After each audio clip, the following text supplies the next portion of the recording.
haunted doll, a troubled boy, a creepy attachment. What's behind the haunting of Robert the Doll? Welcome to Haunted Road Media. I'm author and ghost historian Mike Ricksecker. Explore the connected universe with us. Robert the Doll is a nearly 120-year-old haunted doll in the guise of a young sailor currently residing in a glass case in the Fort East Martello Museum in Key West, Florida, with a curse that many say follows visitors who take his photographs without permission. From where did this historic creepy doll originate, and why is it supposed to be cursed? Robert Eugene Otto was a 4-year-old boy whose family had just moved to Key West in 1904 and didn't yet have any friends around his new home. His aunt was on vacation in Germany, found the doll in the window of a store, and shipped it to Robert to serve as a little stand-in friend until he could meet some friends on his own. Upon receiving the doll, Robert took an instant liking and suddenly stated that from then on he would be called Gene and the doll would be called Robert. The two became absolutely inseparable, and Gene never really bothered to make any other friends at all other than the doll. Gene took the doll everywhere, and he talked about Robert as if he were truly alive, creating what many would call an unhealthy relationship. But was it something even more?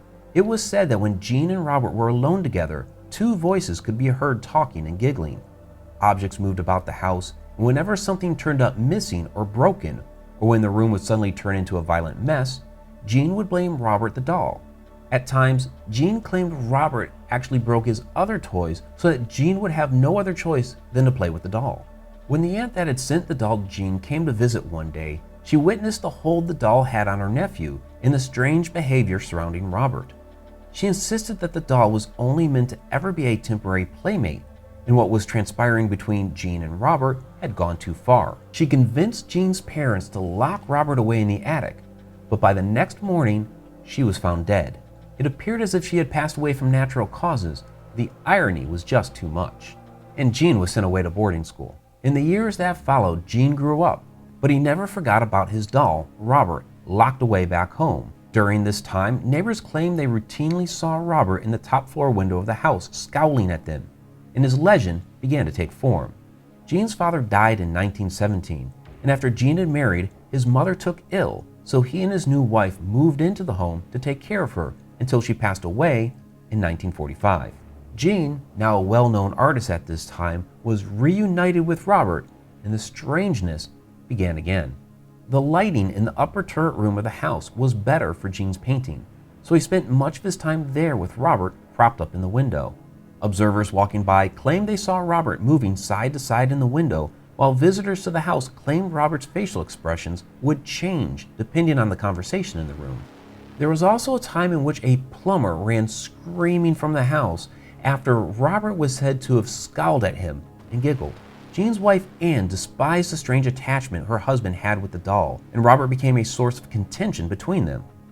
After Gene died in 1974, Anne locked Robert away in a cedar chest in the attic until years later after her death, when Robert was rediscovered and donated to the Fort East Martello Museum, where the doll has taken on a new legendary life. Visitors to the museum naturally took photographs of the old historic doll, creepy as it was, and many began experiencing bizarre mishaps after they left the museum. Some got into car accidents, some lost their jobs, some experienced breakups in their relationships, some experienced all three or other bad luck, and many began attributing these misfortunes to the curse of Robert the Doll. Letters began pouring into the museum from all parts of the world, apologizing to the haunted doll for taking his photograph and asking for the curse to be lifted. Many of these letters can also be seen on display with Robert, and now those who wish to take his photograph ask permission first. Of course, the doll hasn't actually been seen responding one way or the other to these requests.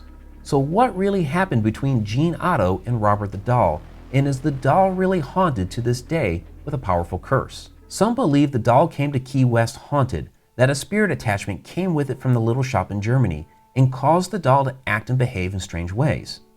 Others believe a Jamaican housekeeper of the Otto family placed a voodoo curse upon the doll, and that's why it suddenly became haunted.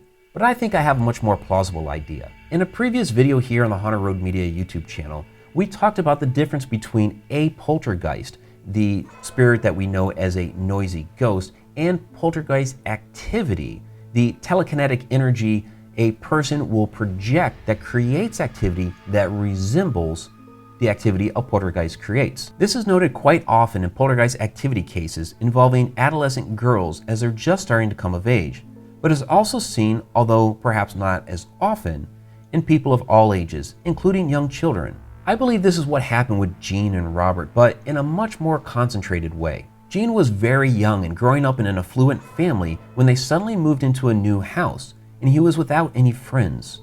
When that doll came into his life, he was likely not paid attention to very well, so his instantaneous bond with Robert makes complete sense. This doll would become his new favorite playmate. However, I believe Gene was very special, and like those young preteens and teenagers, I believe he was able to, unknowingly, project a high amount of telekinetic energy. However, since he was so young and he had developed such a strong attachment to Robert the doll, that telekinetic energy was hyper-focused into the doll. Instead of that energy exerting force at will to anything around the house, making things fly off shelves, tables, or mantles, like in other poltergeist activity cases, that energy was solely concentrated into Robert. So it wasn't so much that it was a haunted doll, as it was Gene's telekinetic energy manifesting through the doll that made it seem to come alive. Being the age that he was, Gene would have no idea that it was he who was actually making Robert do the things it was doing, and could only comprehend that the doll was truly walking, talking, and making messes of its own accord. Even when Gene moved back into the house as an adult, his attachment to Robert would have been rekindled, and the activity would have resumed. By then, perhaps Gene understood his connection to the doll, and that it was truly his energy making it move about. Perhaps he used the doll to act out against the plumber and make Robert contort his face during conversations with visitors if he had feelings about the topic and he didn't want those in the conversation to see it on his own face. But Gene passed away in 1974, so how is it now that Robert the doll is haunted and seemingly cursed? Doesn't that mean there was a spirit attached to the doll all along and it wasn't really Gene? No, I think it's still Gene. I think after he passed away, Gene took that bond with Robert into the afterlife and is still there with him to this day. While I don't necessarily believe Gene is cursing people, I believe that if Robert the doll is haunted today, that it does now have a spirit attachment, and that spirit attachment is Gene Otto, the person who was performing the hauntings all along. So if you go visit Robert the doll at the Fort East Martello Museum in Key West, go ahead and ask to take his picture if you like, but also say hello to Gene Otto as well. I'm pretty sure he's still there with Robert. And for more videos about hauntings and strange phenomena, please go ahead and take a look at our other videos off to the side. I'm Mike Ricksecker. Until next time.